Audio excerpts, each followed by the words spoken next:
नमस्कार, अस्सलाम वालेकुम, सत श्री अकाल, जय झूलेलाल। मैं हूं जी प्रेम मटलानी और आप देख रहे हैं हालत हाजरा का प्रोग्राम। हकीकत ये है, इब्तदा में आपसे दरख्वास्त है, चैनल जरूर सब्सक्राइब करें। दोस्तों, कल हमास का जो पिछले साल इसराइल के ऊपर आधी रात को एक बुज़दिलाना हमला हुआ था और जिसमें 1300-1400 इसराइलियों का उन्होंने बेरहमी से कत्ल किया था, कई के गले काटे थे और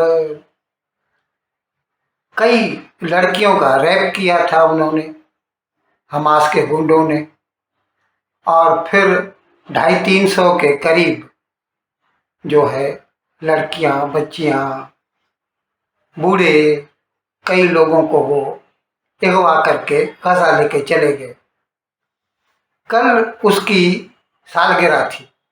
पिछले साल 7 अक्टूबर को ये हमला हुआ था, कल 7 अक्टूबर थी। अब पाकिस्तान ने कल, पाकिस्तान का जो सदर है आसिफ जरदारी, उसने all party multi party conference, MPC बोलते हैं वो, मल्टी पार्टी कॉन्फ्रेंस बुलाई थी ताकि फलस्तीनियों के साथ यकजहती, सॉलिडेरिटी का जो है वो इजहार कर सके। अब ये ऐवान सदर में, प्रेसिडेंट हाउस जो है वहाँ पर ये मीटिंग हुई। सारी पार्टियां शरीक हुई, सिर्फ एक पार्टी शरीक नहीं हुई, जिसको उर्फ आम में तो यही कहा जाता है कि सबसे ज़्यादा मकबूल पार्टी है, यानी पाकिस्तान तहरीक इंसाफ। इमरान खान की पार्टी शरीक नहीं हुई इसमें। दूसरों के जो खास लोग थे तो बहुत सारे, लेकिन चंद के नाम मैं गिनवा देता हूँ। पीपुल्स पार्टी की तरफ से जैसे बिलावल भुट्टो था, शेरी रहमान थी, जमात इस्लामी का हाफिज नईमुर रहमान था, पीपुल्स पार्टी का यूसुफ रज़ा गिलानी भी था, नून लीग की तरफ से नवाज शरीफ था और वज़ीर आज़म शहबाज शरीफ खुद भी था, इसहाक डार था, अताउल्लाह तारड़ था, मौलाना फजलुर रहमान था और दूसरे भी कई थे।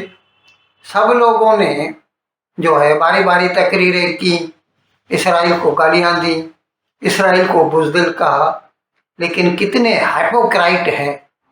किसी ने इस बात की मजम्मत नहीं की कि आखिर हमास को बैठे बिठाए क्या सूझी जो उसने इसराइल के ऊपर हमला कर दिया। अब वो उसका रोना रो रहे हैं 1 साल के बाद। सब ने कहा 42,000 बेगुनाह फलस्तीनियों का कत्ल हुआ है। अरे भाई, क्यों हुआ ये तो बोलो। अभी कहते हैं, अभी जैसे बिलावल भुट्टो ने कहा या सदर आसिफ जरदारी ने भी कहा कि ये जंग बढ़ती जा रही है। पहले गजा से शुरू हुई थी, अब लबनान में फैल गई है, यमन में फैल गई है, ईरान तक पहुंच गई है। अभी ईरान एकदम टोटली तो नहीं हुई जंग, लेकिन 1-2 मरतबा दोनों ने एक दूसरे के ऊपर हमले किए हैं। तो हो सकता है कि इस जंग को जो है पूरा वेस्ट एशिया इसमें झुलस जाए। सब ने इस बात पर दुख का इजहार किया कि ये जंग बढ़ती जा रही है, लेकिन किसी ने, एक में भी इतनी मॉरल करेज नहीं है कि बोले कि ये जंग किसने शुरू की, कौन इसको बढ़ाता जा रहा है। आप खुद सोचिए, 7 अक्टूबर को हमास हमला करता है बुज़दिलाना, 8 अक्टूबर को हिजबुल्लाह वाले रॉकेट छोड़ते हैं इसराइल के ऊपर, जबकि उसका कोई वास्ता नहीं था। और उसके साथ साथ हूती जो है ना, वो भी मिसाइल फेंकने लगते हैं यमन से। और फिर ईरान वाले भी जो है ना, वो भी मिसाइल फेंकते हैं एक दिन में 3,000 इसराइल के ऊपर।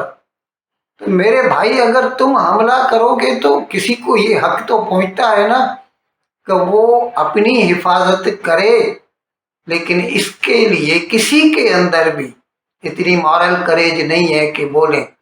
सिर्फ ये बार बार वही रेटोरिक बढ़ के बड़ी बड़ी दावा, हम ये करेंगे, हम वो करेंगे। लेकिन अच्छा, सबसे बड़ी खास बात तो ये है कि जैसा खुद वो कहते हैं, आप नून लीग तो नहीं मानेंगी, लेकिन पाकिस्तान के अवाम या आप वहाँ के यूट्यूबर उठा के देख लीजिए, सब लोग कहते हैं कि पाकिस्तान की सबसे बड़ी जमात जो है ना, पॉलिटिकल पार्टी, वो पाकिस्तान तहरीक इंसाफ है, लेकिन वो इसमें शरीक नहीं हुई। इसका मतलब ये है कि उसको फलस्तीनियों के मरने का दुख नहीं है, या ये भी कह सकते हैं कि वो इसराइल के हमले में इसराइल के साथ सॉलिडरिटी का इजहार कर रही है, यानी it is on the side of Israelites. और वैसे भी आपको इल्म होगा, नहीं तो मैं आपको याद दिला दूं, इमरान खान की जो पहली बीवी थी जमाइमा गोल्डस्मिथ, वो यहूदी है, और वो बहुत बड़े अमीर खानदान की बेटी है। गोल्डस्मिथ जो है ना, अब भी उनकी तरफ से इस इमरान को पैसे मिलते रहते हैं, इतने अमीर हैं वो लोग, उसके ससुराल, जिसकी वजह से इमरान खान के ऊपर आए दिन ये इल्ज़ाम आते लगते रहते हैं कि वो इसराइल का हामी है। अब ये तो खुलम खुला उसकी पार्टी ने, ये जो मल्टी पार्टी कॉन्फ्रेंस हुई, इसमें हिस्सा न लेके ये साबित कर दिया कि वो इसराइल की जानिब है, इसराइल की साइड है, फ़लस्तीनियों की साइड नहीं है। खैर, वैसे तो अच्छी बात है। हमने तो यहाँ तक सुना था कि अगर जो बाकी 2 साल और भी रहता इमरान खान पाकिस्तान में, तो वो इसराइल को जो है वो रिकॉग्नाइज कर लेता। खैर, ये एक किस्म के जो है अंदाजे हो सकते हैं, हो सकता था या नहीं हो सकता था, इसके बारे में यकीनी तो कुछ नहीं कहा जा सकता, क्योंकि हुआ तो नहीं, एक बात। दूसरी बात, इमरान खान की पार्टी वालों से जब ये पूछा गया कि आपने इस मल्टी पार्टी कॉन्फ्रेंस में हिस्सा क्यों नहीं लिया, तो उन्होंने कहा कि मुल्क की जो सियासी सूरत हाल है वो ज़्यादा संगीन है। आप गौर कीजिए उनके अल्फाज पर। उनके कहने का मतलब है कि 42,000 लोग जो जान गंवा चुके हैं, और ये जो बड़े बड़े लीडरान इस्माइल हानिया, हसन नसरुल्लाह, यहया सिनवर, ये जो लोग कत्ल हो चुके हैं इसराइल की तरफ से, उन सब की मौत जो है वो बमुकाबला इमरान खान के जेल में होने से, क्योंकि ये लोग तो सिर्फ यही डिमांड कर रहे हैं कि इमरान खान को जेल से निकाला जाए, और तो इनके हाथ में कुछ है नहीं। ये जो पिछले 3-4 दिन से ये ड्रामा कर रहे थे और इस्लामाबाद के ऊपर हमला कर दिया था केपीके की तरफ से, ये अलग बात है कि जो इनका लीडर था अली अमीन गंडापुर इतना बुज़दिल था कि वो डी चौक तक तो गया ही नहीं, वहाँ से भाग के चला गया केपी हाउस। और वो खुद ही कहता है कि मैं केपी हाउस में था जब रेंजर्स वाले उसको गिरफ्तार करने आए, तो वो छुप गया था एक बाथरूम में, और फिर बाद में दीवार फलांग के वहाँ से निकला, फिर मरी गया, एबटाबाद गया, और कहाँ कहाँ से घूमता घूमता पेशावर पहुँच गया। 1-2 दिन के लिए तो उसका पता ही नहीं चल रहा था कि वो आखिर है कहाँ। पीटीआई वाले कह रहे थे कि उसको गिरफ्तार कर चुके हैं, और सरकार कह रही थी हमने तो गिरफ्तार नहीं किया।